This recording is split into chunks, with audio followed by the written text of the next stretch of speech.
ආයුබෝවන් යාළුවනේ. අද මම ඔයාලට කියන්න යන්නේ ලංකාවේ හිටපු අමුතුම ඒ වගේම පිස්සුම රජ කෙනෙක් ගැන. ඔයාලා අහලා තියෙනවද කැකිල්ලේ රජුරෝ ගැන? අන්න ඊතුමා ගැන තමයි අද කතාව. මේ රජතුමාගේ රාජධානියේ නීති හරිම වෙනස්.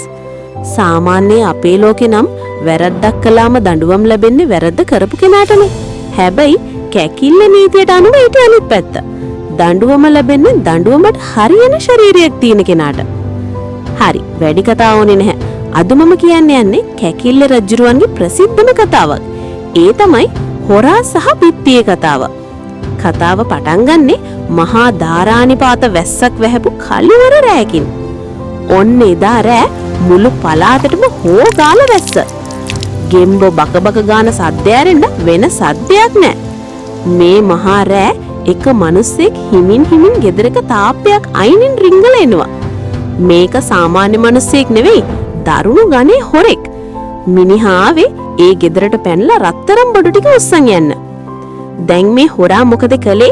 කාටවත් ඇහෙන්නේ නැති වෙන්න අර ගෙදර බිත්තිය හිමින් හාරන්න පටන් ගත්තා. ඒ කාලේ ගෙවල් වල බිත්ති බැඳලා තිබුණේ මැටි වලින්නේ. ඉතින් වැස්සට මේ බිත්තිය හොඳටම පෙඟිලා තිබුණේ. හොරා හිතුවේ ෂාද නම් වැඩේ ලේසි, බිත්තිය හොඳටම පෙඟිලා තියෙන්දි කියලා. මිනිහා බිත්තිය හාරලා ඔළුව දාන්න හැදුවා විතරයි දෙයියෝ සාක්කි. මහ සද්දයක් එක්ක අර පෙඟිලා තිබුණු මැටි බිත්තිය ඩඩ බඩාස් ගාලා හොරාගේ ඇඟ උඩටම කඩාගෙන වැටුණා. පව් අහිංසක හොරා. මිනිහගේ ජීවිත කතාව එතනින්ම ඉවර වුණා. දැන් ඔයාලා හිතනවා ඇති ඉතින් ඒක නිකම්ම අනතුරක් නේ කියලා. නෑ යාළුවනේ, කතාව පටන් ගන්න එතනින්. පහුදා උදේ පාන්දරම මේ මැරුණ හොරාගේ යාළුවෙක් හඬාගෙන දොඩාගෙන දුවගෙන ආවා රජමාලිගාවට. ඇවිල්ලා රජතුමා ඉස්සරහා දණු ගහලා කිව්වා, අනේ දේවයන් වහන්සේ, මට සාධාරණයක් ඕනේ. ඊයේ රෑ මගේ යාළුවා බොහොම අහිංසක විදියට ගෙදරකට හොරකම් කරන්න ගියා.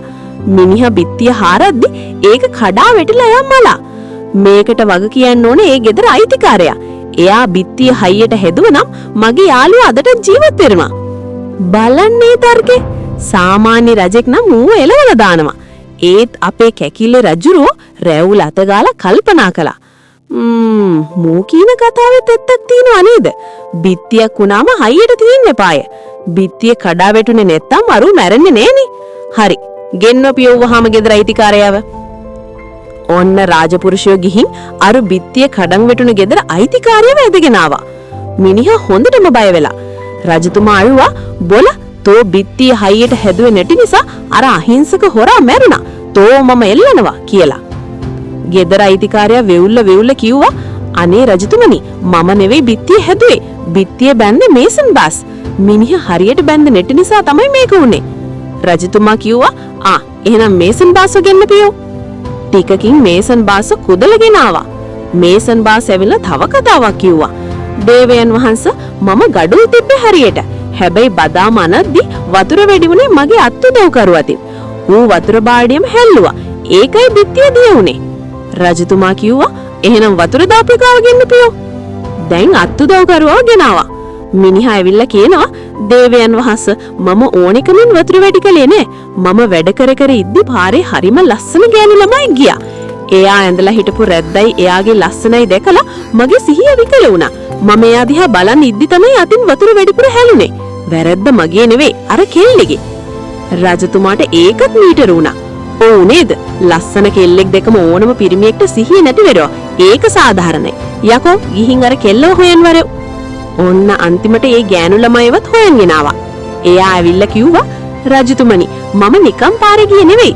මම මගේ මාලයක් හදාගන්න රන් කරුවාට දීලා තිබුණා. එයා ඒක දෙන වෙලාව පහු කරපු නිසා මට කීප සැරේක්ම එයාගේ ගෙදරට යන්න ඕන. එහෙම යනකොට තමයි අර මිනිස්සයා මාව දැක්කේ.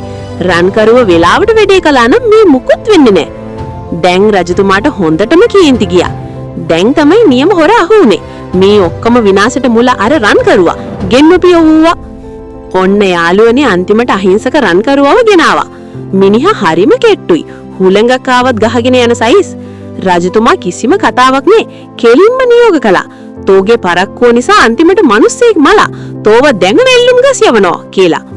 රාජපුරුෂයෝ රන් කරුවාව ඇදගෙන ගියේ එල්ලුම් ගහ ළඟට. ගිහින් තොණ්ඩුව බෙල්ලට දාන්න හැදුව විතරයි දෙයියෝ සාක්කි.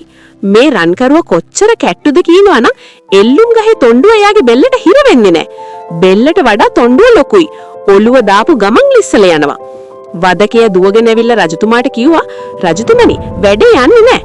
අපරාධකාරයාගේ බෙල්ල හීනි වෙඩියයි. තොණ්ඩුව ලොකුයි. එල්ලන්න විදිහක් නැහැ.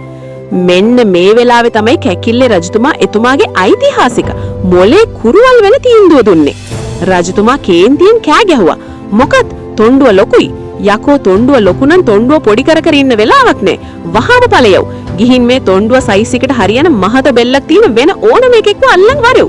අද කොහොම හරි කවුරු හරි එල්ලෙන්න ඕනේ. යුක්තිය ඉෂ්ට වෙන්න ඕනේ. ඉතින් යාළුවනේ රජානනේ. රාජපුරුෂෝ පාරට බැහැලා බැලුවා කවුද මහත බෙල්ලක් තියෙන්නේ කියන. බලද්දි පාරේ අයිනේ අහිංසක මිනිස්සෙක් කෙසල් ගෙඩියක් කකා ඉන්නවා. මිනිහ හොඬට කාලා බීලා මහතට ඉන්නවා. රාජපුරුෂෝ ගිහින් බැලුවා ෂා මූනම් තොණ්ඩුවට නියමටම මැච් වෙනවා කියලා අර අහිංසක මිනිහයව ඇදගෙන ඇවිල්ලා එල්ලුම් ගහේ එල්ලලා දැම්මා. අන්තිමට රජතුමා හරි සතුටු වුණා. අද මම යුක්තිය ඉෂ්ට කළා කියලා. ඔන්න ඕකයි කැකිල්ල රජුරුවන්ගේ කතාව. බිත්තිය කෙඩුනේ එක්කෙනෙක්ගේ ඇඟට නඩු ඇහුවේ තව සෙට් එකකින් අන්තිමට දඬුවම් ලැබුණේ පාඩුවේ හිටපු අහිංසක මිනිහෙක්ට. කැකිල්ල රජුරුවන්ගේ නඩු තීන්දුව වගේ කියන කියමන හැදුනේ අන්න ඒ සිද්ධිය නිසා. එහෙනම් යාළුවනේ තවත් දවසක මෙවැනිම රස කතාවකින් හමු වෙමු.